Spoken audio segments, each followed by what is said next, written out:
Support for Another Round comes from Squarespace. Go to squarespace.com today for a domain experience that's transparent and easy to set up. Just make sure you enter offer code Another Round at checkout to get 10% off.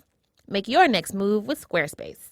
Hey everyone, Eleanor from the Pod Squad here. I just wanted to share with you some very exciting news, and that is that Another Round is having a live show in Chicago, and we want to see you there.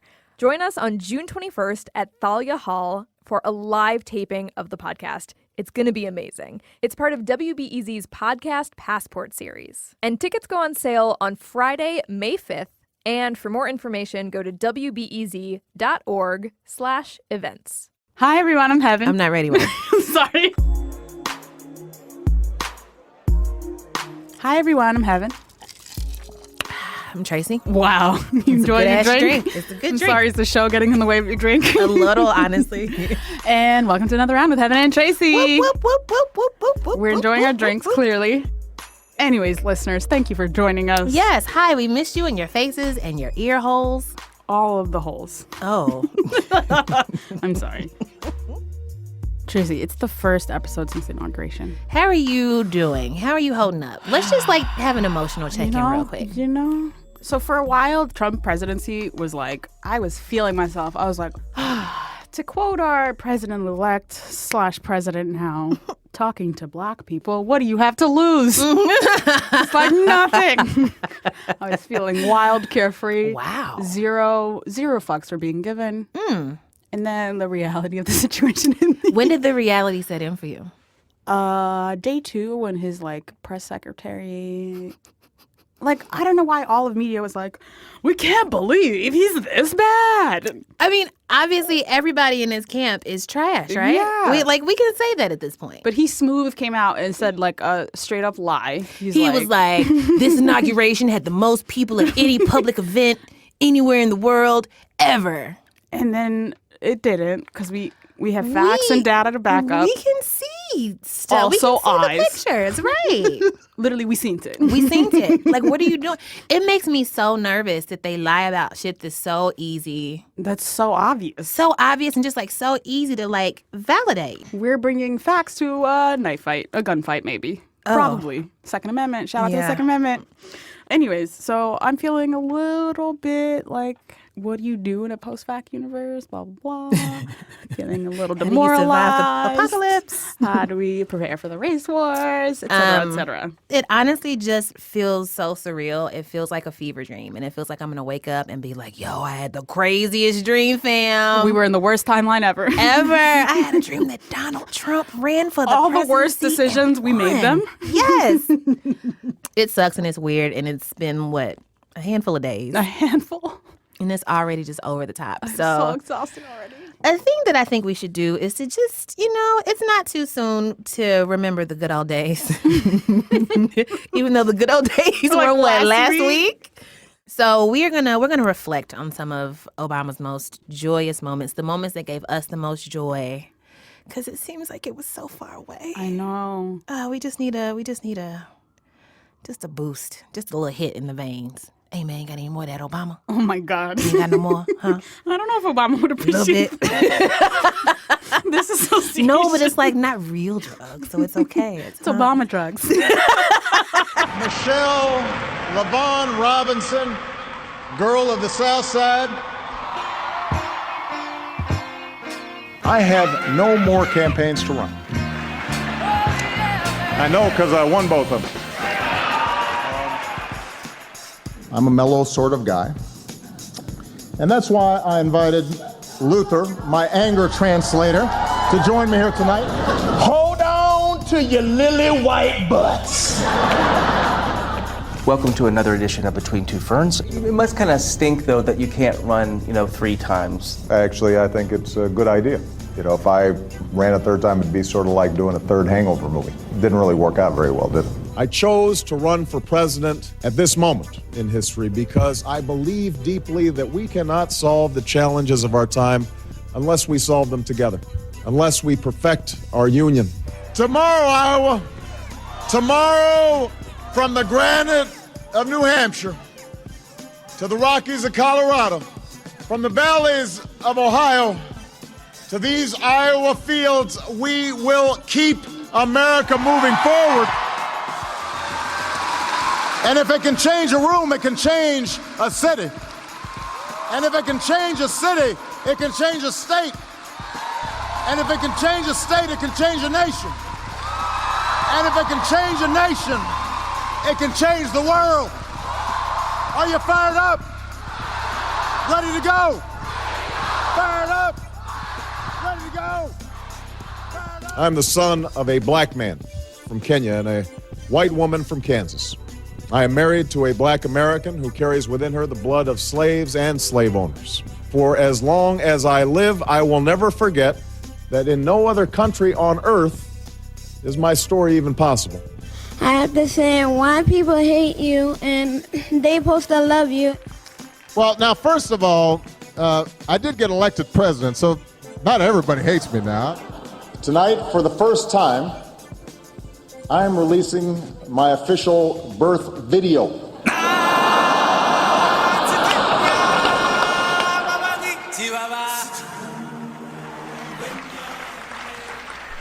I'm so in love with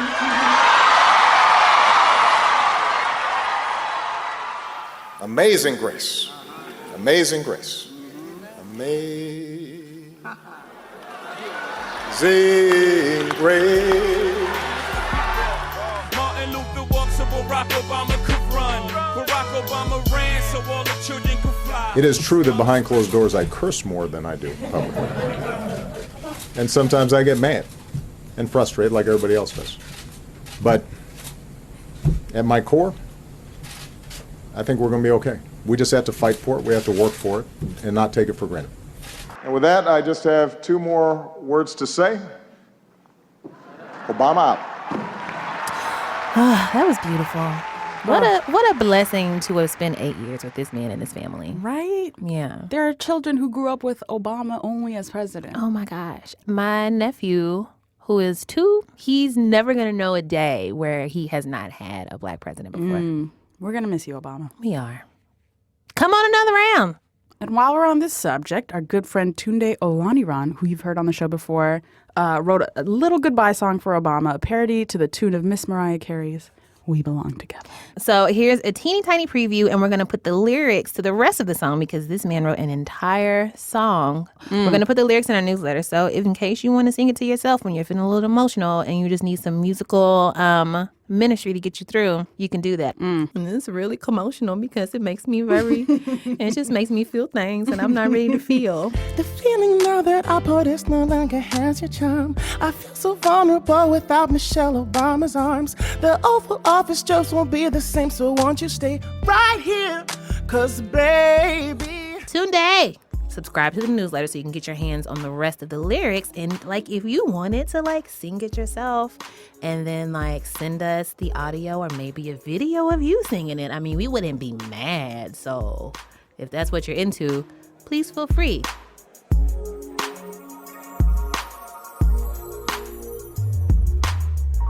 We're going to chat with Joy Reid. We're going to, oh my God, we got to debrief all the things. We got to debrief the inauguration, the Women's March. She was there. Like, she's a news person, so she'd be knowing. Right.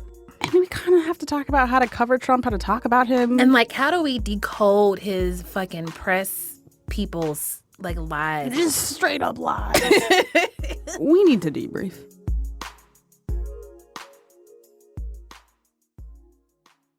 Okay, so we've been through a lot as a country in the past few days. We have a new president. You might be a little stressed out about it. You might not know how to feel about it. So to help us sort some stuff out, hopefully we have invited one of our favorite people from MSNBC, Miss Joy Reid, is here, and she's going to give us the read I do believe that the Trump inauguration deserves. Ooh, okay. No pressure, No pressure. but the avenue is there, you know? So in case you don't know who Joy is, she is the host of the weekend political talk show on MSNBC AM Joy. She has a new book out called We Are the Change We Seek, The Speeches of Barack Obama. which she co-edited with E.J. Dionne Jr. She's nominated for not one, but 2 NAACP Image Awards, including one for Outstanding Host. And she used to be managing editor at The Griot. And now she's here in our studio. Hey. Hi, Joy. How Thanks are you? for having me. This is great. Thanks for being here. Welcome to the show. Yeah. Thank you. So we have to talk about the elephant in the room, which is 3 doors down. Like, the inauguration was so whack. That was terrible. Did you watch any of it? No. I But had we- to but for we still work, know- but- you had to watch it. But it was just like, Obama had like Stevie Wonder and Beyonce, yeah, Jay-Z, Listen, Beyonce. I don't even think that was a good 3 doors down concert. Like, They didn't even do Kryptonite, which is like the only song that we know by them. Honestly, I never heard of them. I didn't know who they were. So some of my staff who are, on the younger side were trying to explain to me who they were, and they were going through and singing their catalogs. When they got to Kryptonite, I kind of knew what that was. You were like, oh, I've heard this in a commercial. Exactly. It was sort of depressing a bit. It was sad. Yeah. So is it safe to assume that there was never like a 2-step from you? Did you ever like dance a little bit, like a little shoulder bounce? I might have been drinking some of this bourbon while I was watching it. I'm not sure. You were dancing to other songs. Yeah, I was watching in it for your head. work. I wasn't watching it for enjoyment.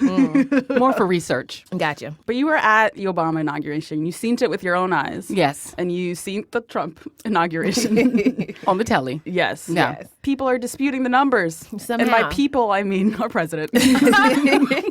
Can we just hear for once and for all whose was bigger? Because men are very into that. It's very important to Donald Trump. I know. bigger? I mean, if you talk to anybody who's a biographer of his or have interviewed him for a long time, he's an extremely insecure man because he's very weird with his own body image. So he's You mean as far as like the hand thing, his own body hands, image? he's always wearing a coat. He's very insecure. He also has very long ties. Very long ties. He's just an insecure person. I mean, but on the issue of the size of his inauguration, the 2008 inauguration was massive. Yeah. I've never seen that many people in one place at one time. There were 1.8 million people there. And there's a way that we figured out. Like, there are researchers who look at the square footage. It's unknowable. What are you talking about? It's not a mystery. No one can know ever. It's not, and it felt like 1.8 million people. It was freezing, but people were still there. We got on the metro. I stayed at my cousin's house in Maryland. We got on the train at 5:15 in the morning and barely made it.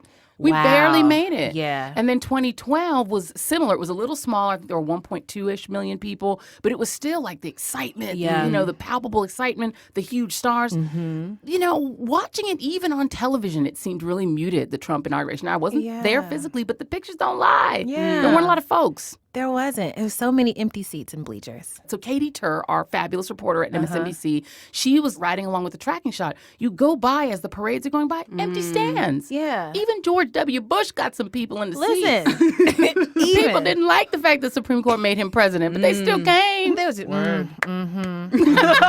all right. Y'all here, okay. So what did you make of the inauguration coverage as a journalist, as someone who herself is, you know how news You're works. in it. Yeah. What I do find frustrating is that I think journalists, and I think it comes from a good place, have this real deep desire to normalize what we see, to make Trump fit into all the metrics of a normal president. So we cover the inauguration. Normally there's the pageantry of succession and to kind of block out everything else we know. But we know so much, particularly on the Russia stuff, on the involvement of a foreign government and getting him in, on his own strange, erratic, and authoritarian behavior. Like, we know so much that it's hard for me to put that aside and do the pageantry and look at their first dance and, oh, it's so sweet, what is Melania wearing? I can't do that. Now, I know a lot of journalists feel like they have to do that and that you have to form relationships with the press secretary and do the normal things. But just today, Trump's administration blocked the USDA, the Department of Agriculture, from releasing any information at all to the public, even research we pay for. They're doing things that are so bizarre and not normal that I just cannot fit them into normal. But there is this tendency among the media to just try to make him fit normal president. So you said that you yourself can't do that. So No. what do you do instead? Well, what we do on the show is we point out all the ways in which he's not normal. I mean, we've been reporting on the Russia stuff since last summer. We first heard about this dossier, about the rumors of what Russia might have on Donald Trump since July of last year. And we've been trying to get it out there. We kind of tell the unvarnished truth and the scary truth because, look, panic is not really an option because it's not helpful. But This is alarming. The things that are happening in Washington are not what normally happen, at least not in the United States. Yeah. There are authoritarian countries, Middle Eastern countries, where this is the way it works. You know, the old Hosni Mubarak regime in Egypt, Yeah. this is how it was. My father's country, the Congo, yep, pretty much like this. Gambia, where the guy just skated with $11 million. I heard about Yeah, he that. paid his family with the state money. But in this country, we're not supposed to have this, but we are. And I Yeah. feel like the media needs to catch up. What do you think we can learn from authoritarian sort of regimes, past and present? Yeah. I think the regime that we should most be studying and that Americans should start reading up on is the current authoritarian regime in Russia. Because Trump is really, in a lot of ways, emulating Vladimir Putin, who came back to power in 2011, oddly enough, by throwing a sex tape out or confirming a sex tape on a rival of the then leader of Russia. He, as the head of the KGB, you know, once KGB, always KGB. You can change the name to FSB. You know how it goes. You know how once you go KGB, You never go back. I think it's what they never say in the go street. And one thing you have to learn is, number one, they're never going to willingly tell you the truth. So you have to dig. Having relationships is not the way you're going to get the facts and the information. You know, being able to go out to drinks with the press secretary is not how you're going to find things out. You need sources. You need leaks. You're going to need people to talk internally. This is going to become very dangerous for people in the government. If you're in the USDA now and you find out that the pipeline that we just approved through North Dakota and South Dakota and that area could potentially poison the water of millions of people because it punctures the aquifer, which eventually it's going to do. Right. And you can't get out that information so people know not to put a garden in their backyard because the soil is poisoned, but they won't let you tell. Somebody's going to have to be brave enough to tell. So we're going to be, I think, in a situation where we can't act like we're in the normal United States. We need to transport ourselves to an authoritarian system. It's going to take more bravery for people in government to talk to us. Yeah. And also they lie. They will lie to camera. Yes. How do you yes. deal with people who will just lie to camera? That's actually a question that we have for you. Because, like, my thing is, like, I watch them on TV talking about alternate facts. I'm just like, that's not a thing. And I'm just like, they're clearly, like, building and spinning this alternate reality. So how do we handle that? Yeah, and I think there's an internal debate going on across the media. I really do. Because having the administration on and having representatives of that side on is part of your job. You have to let people know what the administration is doing and saying. So you got to talk to them at some point. But, you know, we've had this internal debate on our show. We really didn't have Trump surrogates on after the election, really up until last week. But our debate is, how do we get out their information? I think you have to show what they say. I don't think you have to read every single thing he tweets. But there's a certain point at which having an argument with somebody about whether or not that picture with 250,000 people in it is really a picture of 1.5 million people is a waste of time. Right. I don't know about y'all, but I'm feeling a little heavy. Is there anything that you find hope in as far as Trump's presidency, aside from the end of it, which is what I'm hopeful about? But, like, do you think that, like, he is capable of doing any good in what will hopefully be his only 4 years in office? Well, I think actually, yes. I think there's one thing that's going to really flourish under Trump, and that's the arts. Not because of funding, because I think they're going to withdraw all the funding. And they're going to kill Sesame Street. It's all gone. Elmo, rest in peace, little guy. You're so sweet. Pour one out for Elmo. Pour one out. Yeah. But no, I think the arts are going to flourish because, look, comedy is having a renaissance. Saturday Night Live is in its, like, best life ever. And I've been really reading a lot of cartoons. The illustrated cartoon industry is having a renaissance because they can satire this administration in a way. And let's just face it, Barack Obama was hard to satire. Like, he himself was funny, but he was hard to make fun of because he didn't really do anything funny. He just kind of talked like this, and so you can sort of make fun of his voice. But that's about it. Like, he didn't do anything funny. Yo, that's an excellent Barack. It's not a bad Barack I do. So now I think the arts and comedy are going to have a renaissance. And I think mediums like this, I mean, there's a great opportunity for journalists outside of the mainstream to really flourish because there is a real vital resistance movement. It's real, it's vibrant, and it's going to need people to voice it and to draw it and to make art about it. And I think we're going to rediscover a genuine civil rights movement. You know, what Reverend Dr. William Barber is doing in North Carolina is amazing, but it's also contagious. And I think people are going to fight and stop being so complacent. Yeah. That made me feel a lot better. I know, yeah, I wow. never thought about what's going to happen to the arts. Let's, Me, myself, personally, I'm so excited. I said this on Twitter, to disrespect the fuck out of this Yes, I'm for the so next ready. 4 years. I'm so ready. And he's so easy to trigger. All you have to say is small inauguration. And he's like, It's fine. Yo, that's real. Twitter fingers, trigger fingers, it's happening. And it's all day. Like, you could wake up at 3 o'clock in the morning and you know he'll be awake and reading your You're tweet. like, I have some thoughts, y'all. Let's talk a little bit more about the resistance, because the Women's March was right after inauguration and had pointedly more people there, which is, I think, part of the reason he feels away. Not only were there not that many people at his compared to Obama's. But there were more who came out for a women's thing. Oh, my God. For a girl. Right. No, but you know what? And Heben, you make a good point, because here's the thing. Where our set was above the march. So we could see it from below, and we could see Union Station. And our crew had been there for both. They were there for Inauguration Day, and they were there for this. And as soon as I got off the train, people were like, there's a lot more people here. There's a lot more people here. It was like ants. As far as the eye could see were people. We're talking about 500,000 people pouring in. Just to give you an idea, the estimate for Trump's inauguration was about 750,000 were going to come. He got 250,000. The estimate for the Women's March was 200,000. They got at least 500,000 and probably more. There's now estimates that there were up to 700,000 people in L.A. You're talking about another, 100, 200,000 in New York. This is like millions and millions and millions of people around the world. Around the world. It's historic. That's the wild thing. So I've had a lot of very complicated feelings about the Women's March. I myself did not go for several reasons. One, I don't do crowds. Because in my head, I'm just like, when somebody starts running, that's it.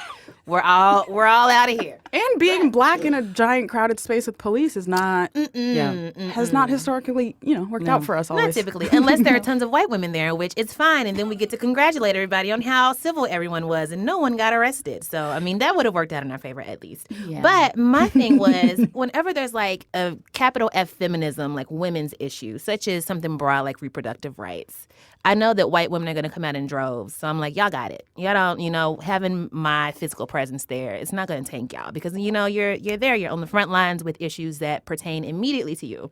But I knew that if this had been like organized by Black Lives Matter protesters, it wouldn't have been however many hundreds of thousands out there, So I didn't feel pressed to go. And I'm very curious if you would have gone to the march if you didn't have to cover it. That's a good question.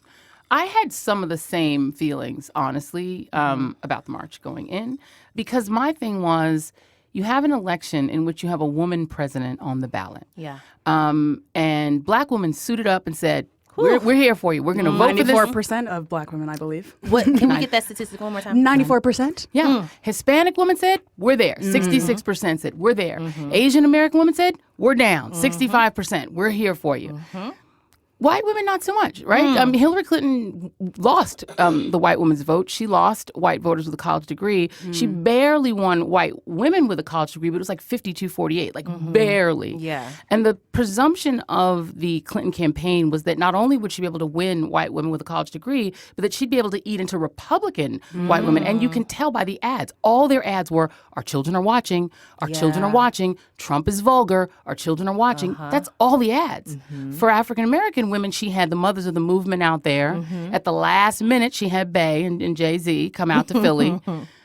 But, it's an interesting sort of dynamic where white women, look, you didn't have to tell black people twice. No. There's a qualified potential black president. We're voting for him. Hello. There's no question. You didn't have to convince us to do that. If you had a great, I even talked to Hispanics who would have voted for Marco Rubio despite the fact that he disagrees with them on almost anything, everything, because they're saying, if there's a qualified, good Hispanic president, we want to take that chance. So it's a little odd to me for predominantly white women to say, now we're going to march after it's already over. I mean, where your ass was at. So I get that. And so I had a little bit of that sort of attitude toward it, too. Now, what they did do is they cleaned it up. They changed the name from Million Women's March, which was problematic because there was already a women, black women organized the Million Women's March. And they recruited more women of color to lead it, and some actually really good ones. Tamika Mallory is a dynamic, incredible young leader who's coming up. So the Women's March becomes a thing. And then were the women of color organizers added later? Or was it always like a group of very diverse women? They were added later.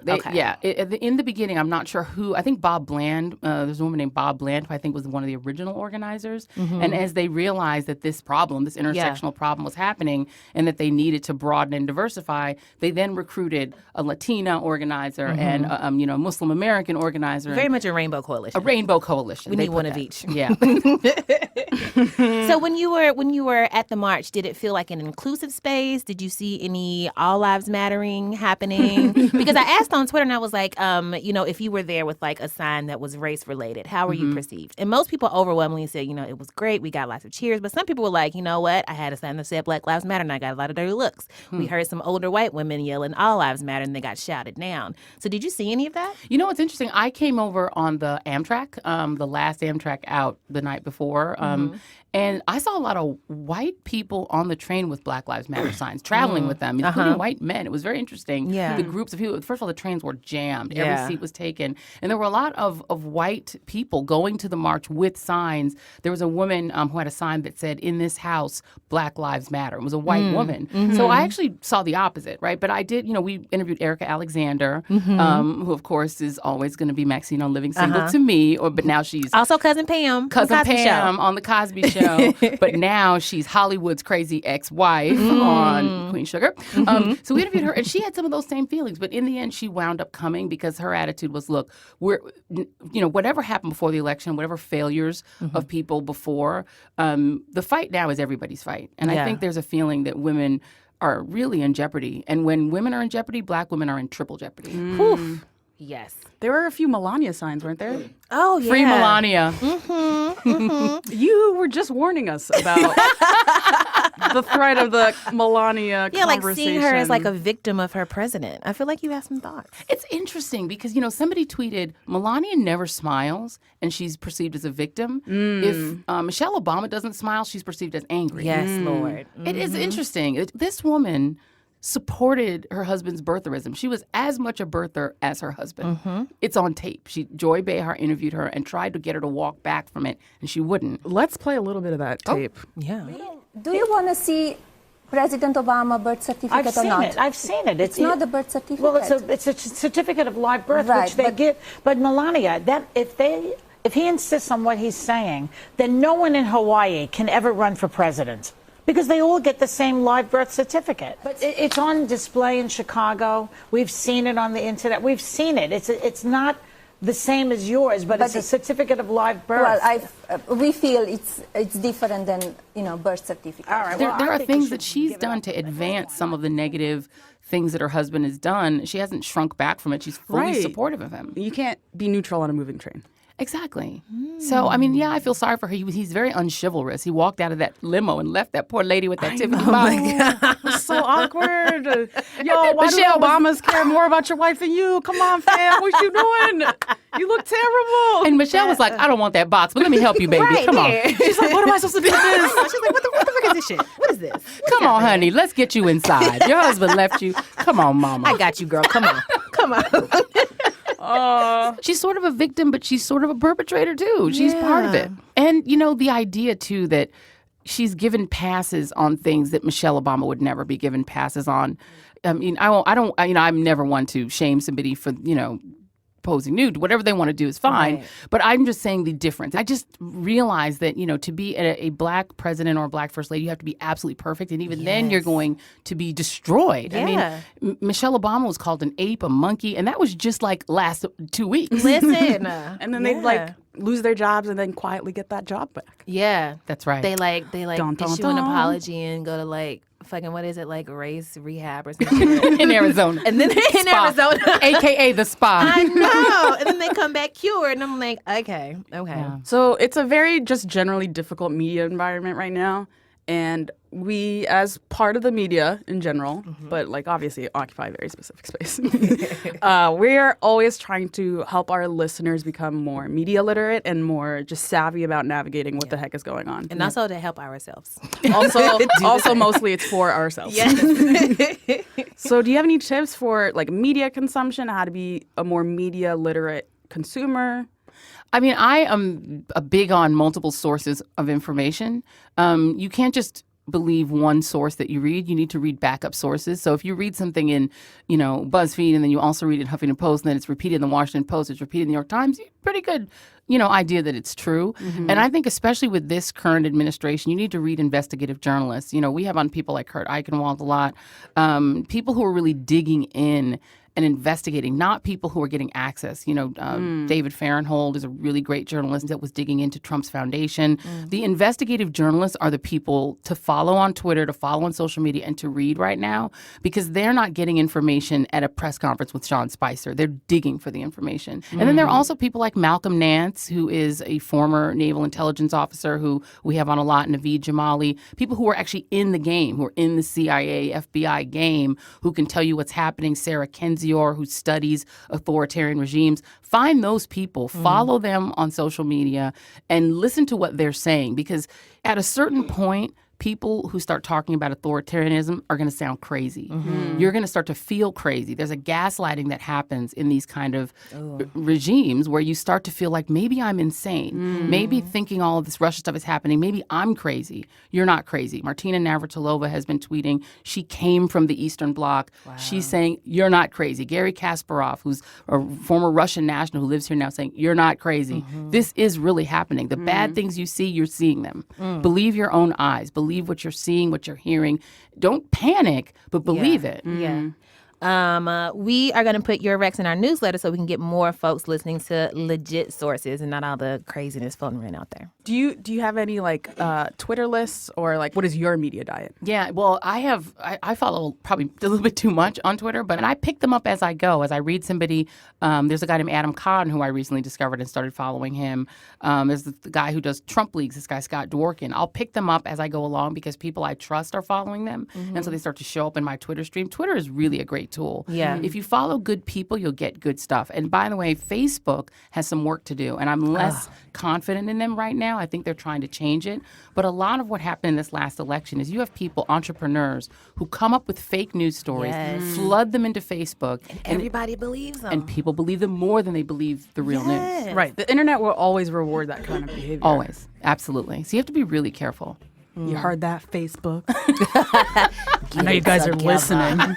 But yeah, no, I mean, I think that the hope I have, though, is social media is so powerful. It's connecting people in this really great organic way. It's a lot harder to repress a population that is awake. So you have to just stay awake, right? I believe the term is stay woke. Stay woke. Yeah. Who said that? One of the celebrities got up on stage. I think it was Scarlett Johansson or one of them. It was so weird. Oh, wow. I did. Ashley Judd. I think it was Ashley Judd. I heard about Ashley Judd. It was her spoken word-esque. She did a thing. She was all over the place. I'm uncomfortable. I want out of this conversation.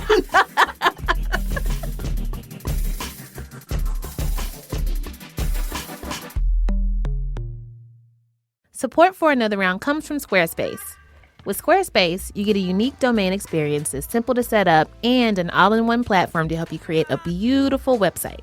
Which brings me to a game of Would You Rather Internet Edition. And here is where we invite Tyler Sorensen from BuzzFeed's creative department into the studio to ask me one hard Would You Rather question about the internets. Hi, Tyler. Hey, Tracy. What's up? Not much. I have your question, though, if you want to answer that. Let's do it. Here it is. It's, would you rather your employer see your search history or your parents? Easy answer. I would rather have my employer see my search history because I can blame it on working for a company as strange as BuzzFeed. Like, oh, I had to look up this very embarrassing thing because I'm researching it for a post. But I would have no excuses for my mom. I mean, I guess it could have been just be like, no, it's for work. So you don't really care who sees it? I don't care. Okay. Show it to the world. Get your unique domain today at squarespace.com. If you sign up for a year, the domain is completely free, and you can also save 10% off your first purchase with the offer code Another Round, as in the title of the wonderful show that you are listening to right now. Make your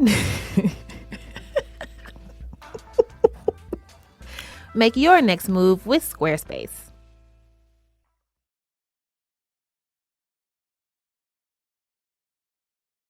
So this is a blast. We're going to turn the fun up by like 7 points. I think we've got. Okay, solid 7. I don't know. Okay. I don't know why I said any of that stuff. You're so cute, Tracy. I've not had enough bourbon for this. So now we're going to switch to a segment that we call Pew Pew Pew. And this is our rapid fire question segment. Oh, God. The goal is always rapid fire. It's always kind of like we take some detours sometimes. Fire, so, semi-rapid fire. Okay. No pressure. Question 1. What is your favorite bourbon cocktail? Oh, bourbon and ginger beer, which I think I invented. Yeah, It's no, I've delicious. never heard of it before now. Yeah. I make it. I'll put ginger beer in anything. All my Ginger beer is cocktails so are ginger good. beer based. Yeah. Do you think is that? I feel like Africans do that a lot. I'm half African. Yeah, maybe I'm African. That might be it. African. Speaking of you being African, a little bird told me that you do a really, really great impression of your father, who you mentioned earlier is from the Congo. Yes. Well, he's dead now, so he won't mind me doing it. Oh, yeah. my. No. He's passed away. We weren't close, as you can probably tell. Oh, no, my. I sometimes do my impression of my father where I say, Joyanne, when are you going to get married? You're standing here and you're being on the television. I don't understand why you're doing it. I'm going to use 2 goats. I'm going to buy you a husband. I'm going to trade 2 goats and you're going to have a man. You should not be on television. That is not for women. Why are you wearing those pantsuits? I don't understand Hillary. I prefer George Bush. Why is she wearing pants? That's why her husband was not faithful to her. Oh, Lord, this took all the turns. Women should not be leadership. I feel like these are all things Steve Harvey would say. Being Steve Harvey. No, my father was a conservative. He was a Reaganite. Yeah, he was very conservative. Yeah, I've got similar dad things, but we're not here to talk about me. Okay. Next question. Next question. Punching Nazis, yes or hell yes? Listen. Kellyanne Conway punched somebody. What do you mean? So if Kellyanne can punch somebody at a party in a ball gown, Okay. I think we can punch a Nazi. Wait, what is this So story? the state of affairs is so chaotic that Kellyanne Conway was seen punching someone, and we are just now talking about it. Who did so she much punch? stuff has happened since inauguration. At an inaugural ball, at the Liberty Ball, she punched someone in a red dress. She was wearing a gown. So okay. If she can punch a party guest, I think a Nazi or two can get a little bit of a face punch. I don't think it's what I mean. It was just surprising me to read that coming from her because she has such a when she's on cable news, she's so like poised is a composed. I would There say you go. she's very composed and like doesn't blink when she moves from sentence 1 to alternative facts. It's like her lips move, but there's never any like passion or fire. There's no that like comes life out. in her body. There's no life behind that. This is what we're No trying comment. The evil witch still has it in the forest. No comment. But yeah, she threw hands. She did. She punched somebody. What? And she's a little thing. She's a slight woman, but she still maybe hurt him. Yeah. Well, we can definitely punch Nazis then. Yeah. That's fine. Kellyanne Conway said so. What is the last show that you binge watched? Oh, well, I did binge watch Queen Sugar because after the election, I had a buildup of shows. So I alternated between Queen Sugar, which I had to binge watch all because I'm obsessed with it, and Black Mirror. So pretty. Do you have a favorite Black Mirror episode? Yes. Oh my God, the first one was so crazy, but I liked the one where they were on the treadmill. Only because it was so dystopic. Really? I found it just so crazy That was and my dystopic. least favorite one. You didn't like that one? No, I think it's because there was exercise involved. I was like, I can't relate to any of this. Sorry, can't relate. Next. Ooh. I know I'm asking all the questions, but speaking of Erica Alexander, aka Cousin Pam, aka Maxine Shaw, attorney at law, Ride the Maverick from Living Single. Okay. Are you aware of how much you two favor each other? We took a picture together, which I'm going to show you. It's right here. No, Oh, yes. it's right here. I got it ready. And when I saw the picture, You look like twins. we could Wow, be. this is my first time seeing it, and wow. Eric Alexander's my new play cousin because Jackie Reid is my play cousin. So now I have 2 play cousins. Play triplets. Play triplets, if you will. We're gonna put this in the newsletter. It's such a beautiful picture. I But love her. y'all could have came out of the same person, Well, now we have the same haircut, which is awesome. which also helps. Yes, I love her. I think, she's so smart and so just brilliant in terms of. There are a lot of people like that, though. Look, Tashina Arnold is nothing to sneeze at when it comes to knowledge of politics. There are a lot of Black women who are acting on the one hand, but also are brilliant and really, paying and woke, as we'll say. Yeah, and I feel like a lot of them just need a chance to like display it, like Yes. have somebody ask them questions about themselves and their beliefs. That's right. We are here. No, Mark Ruffalo only. Like, why are we always hearing from Mark Ruffalo? What? Like, he's not the only actor. I don't get that. I like looking at his face. I'm not mad at it. Sure, it's all right. I'm not I like the excited by sprinkled, it, pepper. And I a do good like a man. salt and pepper. He's a good-looking man. He's a good-looking man. Yeah. He's no Jeff Goldblum, but all right. Okay. We're getting distracted. We are taking a turn. What song reminds you of your childhood? Oh, that's a really good question. Honestly, it's funny because the song my mother used to sing around the house all the time was How Great Thou Art. I'm not familiar. She would just walk Go to around. She was very churchy, and she would walk around and sing it. So every time I hear that song, I think of my childhood. I would sing it, but nobody wants to. Just give me a taste. No. We're having a good time. Tracy's like, Jesus, we thought she was going to do it. You cleared your throat. We all leaned back like, I mean, I can fake out. That's the best part of that song is me clearing my throat. I promise. Okay, so one thing I really admire about cable news people is they have the ability to really just have a stoic face in the face of pure absurdity. Yeah, just really good poker faces. Yeah, like you don't even do the like slight nod to acknowledge you've heard someone. Mm-hmm. You're just like blank. Yeah. Or you do react in like Right. in a pointed way. Like how do you perfect that kind of Is there a I'm class? listening face? See, I actually don't have that ability. That's kind of my biggest challenge is that I do make a face. And my wonderful director always goes to my face when I make a face. So I can't get away with it because he Really? will cut right to it. I mean, you do have a mean side eye. Yeah, and I can't control it. And I don't know I'm doing it. I I don't it's my think contacts. you should control it. Yeah. I feel like it's your right as an American citizen. Yeah, I think it's my I contact pay my lenses. taxes. You do. Yeah. No, it's weird. And it's so hard because sometimes the things people are saying, you think this has got to sound crazy to them. Right. Like alternate facts. Right. What the fuck? That's got to sound crazy when you say it. Like you have to hear how crazy you sound when you say it. It's like you got to hear yourself back. Right. Because we had a guy one time on the show literally offered to pay us and like, I'll give you $100. Like we were like, streetwalkers. It was myself and Joan Walsh on the panel, and he's like, I'll give you $100 if you just ask a factual question. Just $100. And he started sort of baiting us. And at the end of the segment, we went to break. I said to him, I'm just going to give you a TV tip. That is a really bad idea. When you have two women sitting in front of you Offering and them taking money out to do money. something. Right. Did he like physically produce money? He was reaching in his pocket like he was going to take money out. My And he's actually, I think, going into the White House as an advisor. Of course. But I just he had another segment he was going to do. And that's were the like, only no. time I've ever said, goodbye. Wow. Don't come back. Yeah. I mean, there's some other people that we decided, no, it's not worth having them back because the things they're saying are patently untrue and we're wasting valuable TV time arguing about things that are just wildly, easily provably untrue. Do you think that will happen with Kellyanne Conway? Will anyone ever say no? Well, you know enough, what? Kellyanne. There's a guy named Jay Rosen who's a professor at NYU who's put it out there. Who he said don't interview it. Now, and again, these are the debates that really are happening, and I'm convinced in most news organizations is what do you do? Because do you just say we won't have the administration official on? Yeah. What do you do? Yeah. It's tough. So now this guy's in the White House. Who was the Potentially. person you I don't even remember his name. He was an economic advisor to Trump. Yeah, there's some people who the conversation doesn't feel productive at a certain point. So you have to just weigh whether or not the entertainment value of arguing with them is really worth it. Yeah. Ooh, what is your favorite throwback sitcom? We've been talking a lot about Family Matters and Reginald Bell Johnson lately.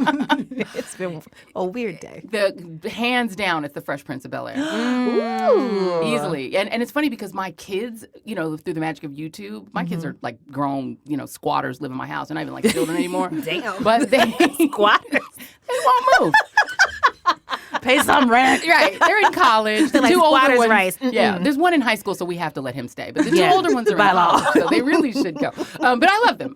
But they started watching it when they were younger, and so they were shocked to find out that like Will Smith is my age. I had to convince them. They're like, they thought Will Smith was like a teenager, and Yeah. I'm like, nope. Black don't Like crack, however. Jay-Z, he's ours. It's our generation. We have everything good, and you just borrow it. I love the Fresh Prince of Bel-Air. It was a good show. Favorite episodes? I can't describe the episode, but it was the one where at the end, Will Smith goes and does an entire dance performance.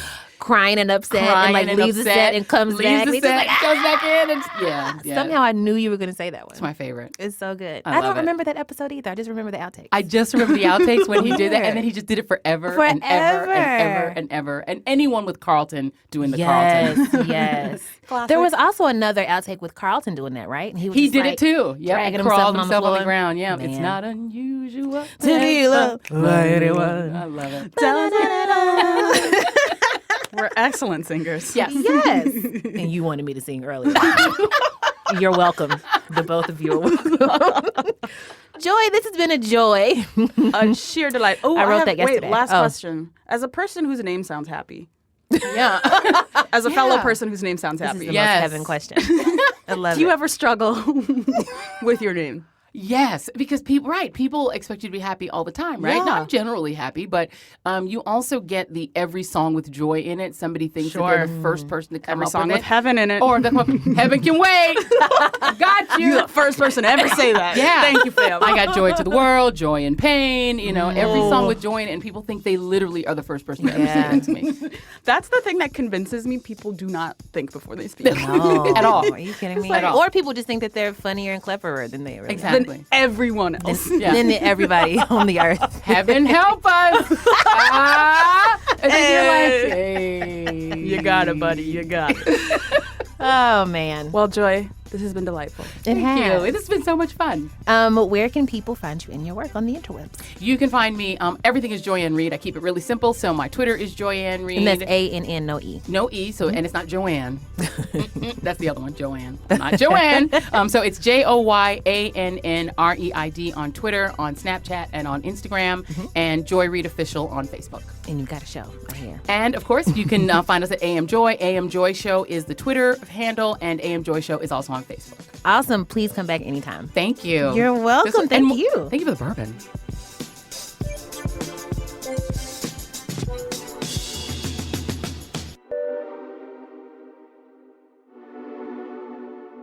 When Trump got elected by some stretch of the imagination. And white people.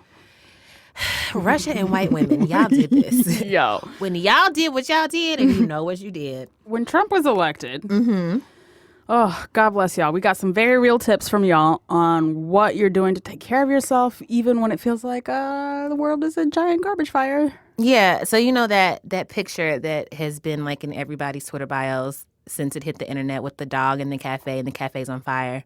And the dog's like, this is fine. This is fine. How do you get to this is fine? And like actually believe it? How do you make the burning room that you're in feel fine? Well, our producer, Julia Furlan, wove your advice into what she likes to call an audio quilt. Which sounds so warm and fuzzy. I love it. And cozy and safe. Yes. We're hoping it brings you some comfort and calm before the storm. Yeah, the storm that is life.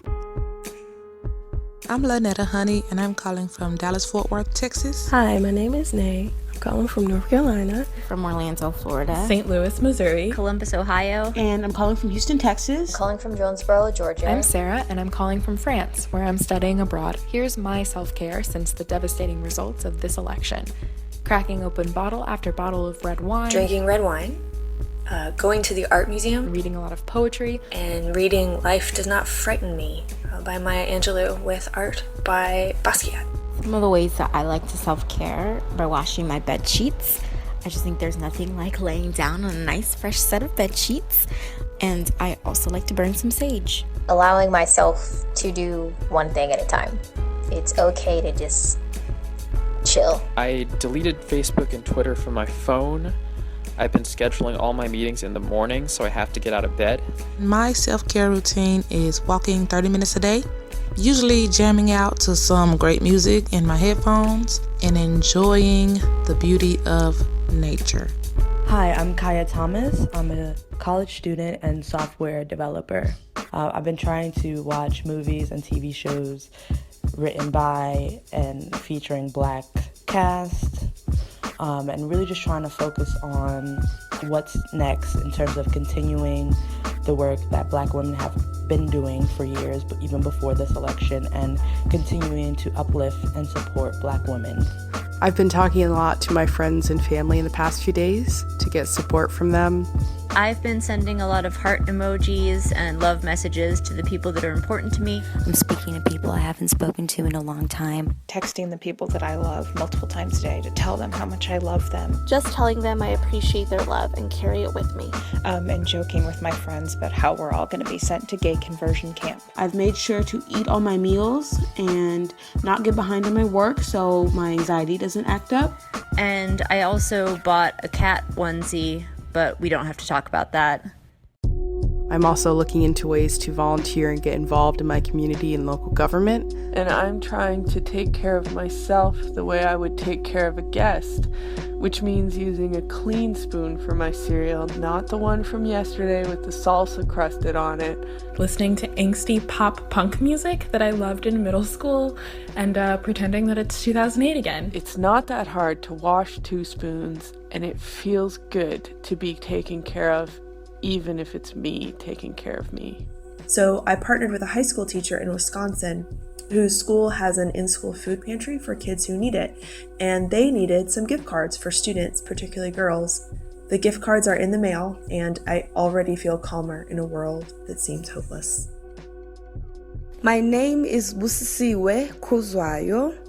I am calling you from Johannesburg, South Africa. Hey y'all, I'm Nicole and I'm a writer.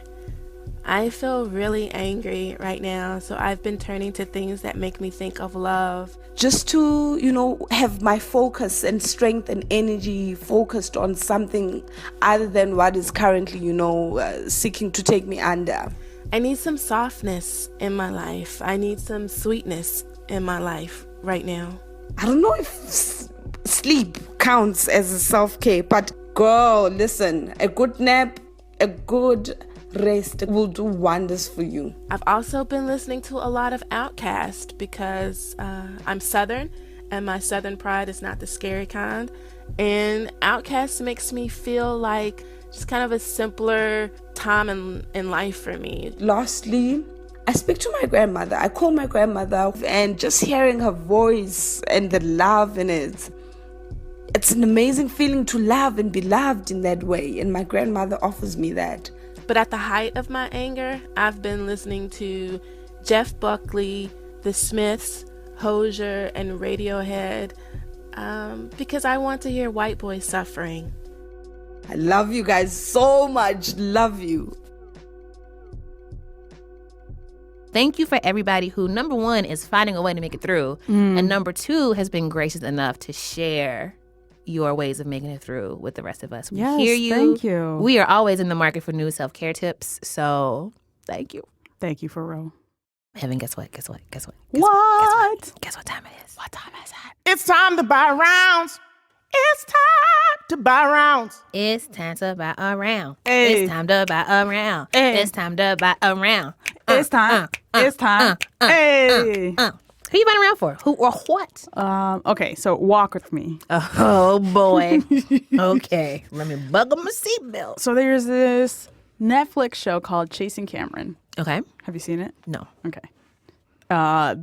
It stands out. For good reasons or okay, no? so the premise is they use the phrase social media influencer. Wow. So that's why it stands out. Did my dad make this show? So there's this kid named Cameron who's a social media influencer, which is how they identify him on How the show. old is Cameron? I think he is now 21. Okay. He's an aggressively average white boy, as you can imagine. Sure. But I mean, is he like a professional social media influencer? Does he have a job? Okay, so, that's part of the journey. Okay. So Chasing Cameron is a Netflix show following Vine star, Instagram star, kind of internet person, Cameron Dallas. And he, the first 5 minutes, you're already blown away because he's like this kid you've never seen, guaranteed. I know you haven't seen him. Listen. And it opens with oh my God, when I was at Milan fashion show last year, I shut it down, and you see this footage of a rabid mob of fucking teenage girls who are this screaming for this guy you've never heard. It's Beatle mania for this rando. For some rando with Twitter. Named Cameron. So, of course, I'm in. I'm listening. Who is this guy? Are you? Why are these people chasing? I'm just curious, why is... If you, an American person, can go to Milan... and people in Milan know you. Yes. Okay, and they literally shut the streets of Milan fashion show down because the teens were bombarding the hotel where he Snapchatted himself. That's egregious. So I'm who's this guy? Why? Why does he get a show? Who is he? Why do any teenage girls like him? So obviously I was compelled. Yes. I'm into it. So he's basically one of a few teens who are in this thing called MagCon. Do you know what MagCon is? Let me think. There's no way you're going to guess it. MAG. Does MAG stand for something? Mm-hmm. MAG? Sorry, you're not going to guess it. I give up. It stands for Meet and Greet Con, a conference of just meet and greets with this rando. I'm angry. Exactly. Who? What? So they're like, oh, my journey begins as Cameron Dallas, young middle schooler, taking photos. I was kind of a model. And you look at the photos, it's just like aggressively average white guy. Posing with the skateboard. Exactly. I'm edgy. I'm cool. So it's just like a few friends of his. They kind of do like social media stuff. They're on Vine. They're on whatever, RIP Vine. I just find the journey of an aggressively average white guy to stardom, I find it to be truly inspirational. Because when you watch, you're like, wow, where are the talents? What do they do at MagCon, you ask? They just like hang out on stage. People? They throw water bottles. Why? I don't know. Because meeting people is hard work. So it's low-key inspirational, low-key a little tragic. So this reminds me of the whole like racial Vine dichotomy thing, right? Because everybody knows that white Vine is like sometimes like you get your little breakthrough stars who are actually funny, like the one girl who's in the car, you know. Yo, that could be anyone. Duties. I know, right? It could be anybody. But like the black folks on Vine, black kids especially, they be out here like running up walls and doing backflips and doing all types of impressions. Right, but that backflip though. And it's so crazy. I mean, not crazy, I get it. Nobody likes to give black folks shit. But it's so wild that somebody's like, Vine's a big thing. We should like find a Vine star to give a series to. And they pick this random white kid. You've never even heard of him. Like if they had given Jay Versace a Netflix show, do you know what kind of hijinks? Do you know what kind of faces he would have made? Do you know how hard I would have laughed? The hijinks that would have ensued. If only. If only. Hollywood, Jay Versace's out there now. He's in LA. You know, find him, give him all the stuff. Listen, please. At least put him in season 2 of Christian Whitehead. What is his name? What? I don't know what it is. I forgot. Jason Cameron. There you go. Christian Whitehead. Might as well be called that. Mine as well. Who you been around for, Tracy? I am excited for this round. Ooh. I came in with like a kind of a heavy round, but it's been a heavy day. It's a heavy life. Let's lighten it up some. I am buying around for homemade cocktails. Ooh. And not just like, you know, you found some Hennessy someplace and you're going to add some ginger ale. Not like your whiskey ginger. Okay. Not like your wine spritzer. I'm talking about you carried your black ass to the liquor store and you got like bitters and like actual fresh limes, and you have like a juicer, and you had like vermouth. I don't know what vermouth is. I have no idea. But I know it's something that I usually only get in like actual bars. But do y'all know what? You can make that shit at home. You can. And I'm saying this like I've been like making my own fancy cocktails. Listen, I have not. Okay. But I will say that when I was sick a while ago, I got to make my own hot toddies. And first of all, a hot toddy with no tea in it is way better than a hot toddy with tea. This is a thing Nina told us. Yes, as a Southerner, I had no idea that you could have a hot toddy without tea. I'll allow it. Okay, we sold heaven. Bam, team hot toddy with no tea. But like the preparation of the hot toddy became like a ritual. You know, like I would get my little cutting board out, get my little knife, have some jam tunes playing. I'm like cutting up the little lemon, and I like put a little garnish on it at the end. And I sat back and I was like, this is so fucking satisfying. I'm into it. So now I am seeking to expand my cocktail repertoire. Oh, okay. I also want like a little bar, like in my apartment, like a little bar Can cart. you bring that to this dude? Listen, I will make everybody cocktails. We drink on this show? Oh my gosh, you're right. Look it up. And also, speaking of this show and drinking, I should say that watching Nina, our producer, in here just like chopping up limes and like adding like little mint leaves and stuff, I was like, She'd be like Salt Bay in this bitch. Yes, just like, Salt Bay in the cocktails. cocktails and put a little mint on that. Yes. But I'm gonna up my game. I'm gonna get me some cocktail recipes. I would love to know your favorite cocktails to make at home. Wait, didn't I get you a bar set thing? Yes, you did. The little glass thing. Yeah. Did that help? It's going to. I haven't used them yet. So far, I only put bourbon in them. Wow. But I'm growing up, and I'm so excited. I would love to have you over for home cocktails. Oh my God, I'm in. Home cocktail night. Like I've started to collect fancy little I'm gonna bring Saint Germain. martini glass. Ooh, I will learn a cocktail just for that. Oh my God, I'm so excited. We did it. We did it. We did it. Thank you so much to Miss Joy Reid. You can see her hosting AM Joy on weekend mornings on MSNBC. And you can find her at Joy Reid on Twitter. That's JoyAnnReid. She be going off. She be tweeting. She's very, very, very smart. Shout out to Tunde Olaniran. Tunde! AA for making our hearts sing, even when our hearts are also heavy. That was beautiful. Thank you. That was lovely. You can find him at Tunde Olaniran on Twitter. That's TundeOlaniran. Yes, he is a great all-around human. Also, make sure that you are subscribed to the newsletter so that we can tell you how to find his music and how to get the rest of the lyrics for the song in case you want to sing it for us and send it to us. Shout out to the Pod Squad. Pod Squad. Can I tell you a quick story that's probably not that interesting? Okay. So a thing that happens in my head is every time we say shout out to the Pod Squad and I go Pod Squad, in my head what I'm hearing is a song by De La Soul called Pawn Star, Pawn Star. Wait. And the chorus goes Pawn Star. So that's what I hear when I say Pod Squad. And now you guys know what happens in my head. There should be what happens in Tracy's head music. And that's what happens in Tracy's head. It would be like really. It would be that kind of song. It'd be like the Price is Right theme song. Oh,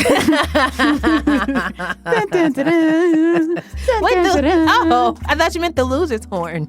Oh no, I meant the come on down. Yeah. Come on down, Tracy's thoughts.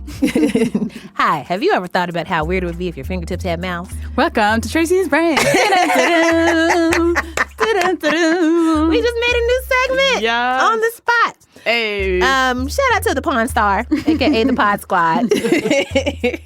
This episode was produced by the lovely Nina Paddock and Julia Furlan with editorial oversight from Eleanor Kagan and Meg Kramer and production support from the ravishing Chiquita Pascal. Music. We got music. We can tell you who made it. Guess who did it? Jean Grey. Guess where you can find her? At Jean Greasy on the Twitters. And also shout out to Don Will of Tanya Morgan. You can find him on Twitter at DONWILL. Also, if you're in New York, you should, and if you need a DJ, you should fucking hire him. He's great. Don Will's great. Facts. Facts on facts on facts. And these are not alternative facts. These are not. But actual facts. You can find these real facts on real Twitter and real internet. Shout out to Tracy McGee. Oh my gosh. At Broken McPoverty. Yep. And shout out to Heben at Heben Rants on the Twitters. Heaven like the place in the sky that some people think would be cool to go. You know, one of my favorite Twitter things, I'm sorry. There's like a Twitter meme that like one person tweeted and it was great, then everybody stole it. And it's like, God, : do you want to go to heaven? Me. Who all going? So heaven like that place. That's hilarious. Isn't it so good? Shout out to Twitter. Twitter is so great. Oh, man. Speaking of Twitter, you can find us on Twitter at Another Round. You can email us at anotherround@buzzfeed.com. You can find us on the Facebook, as old people like to call it, at Another Round. So we're Another Round on all the things. Oh, yeah. Oh, yeah. You can rate us on iTunes, tell a friend. Yeah. We got this really lovely email from somebody who wanted to give us money. And I was like, oh, this is so sweet. In lieu of sending us money, you should rate us very highly and tell all of your friends about it because word of mouth is so important when it comes to growing a podcast. Mm-hmm. So do that. Pretend that you're sending us money, or you can donate that money that you would like to give us to your favorite social justice organization. We put a lot of them on our newsletter from time to time. Do that at BuzzFeed.com/anotherround/newsletter. Drink some water. Take your meds. Call your person. Back up your data. Back up your data. Floss. Yes, floss. Get a haircut. Ooh. Trim your edges. Not your edges. You know what I mean. Hold on to the edges. Yeah, hold on to the edges. Trim your split ends. Yes. You're gonna need those. It's winter outside. Your shit gonna get cold. We did it. We did it. It was fun.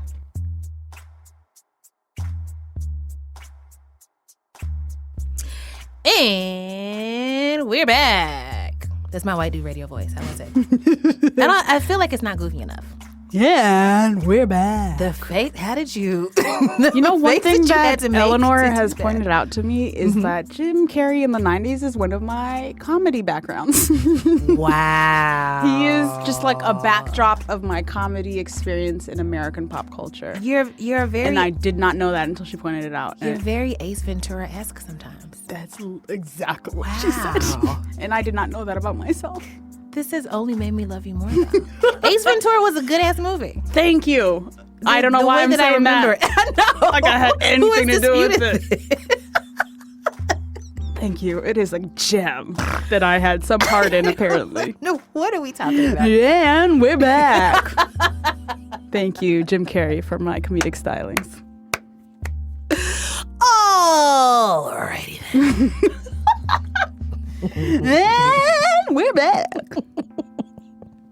Okay, let's make the show. Did you see RuPaul's Drag Race last night? Of course I did. It blew my mind. It's all I ever talk about, and I can't find anybody to talk about it with, so I am so thankful that you're here. I mean, you have become my RuPaul's Drag Race soulmate, and I am thrilled that we have a new podcast at BuzzFeed called The Library, where this is all we talk about. Here, it truly is RuPaul's best friend race. I could not agree with you more. So join us every Saturday as we recap the latest episode of Season 9 and gag over TV's best reality show. Tune in wherever you find your podcasts.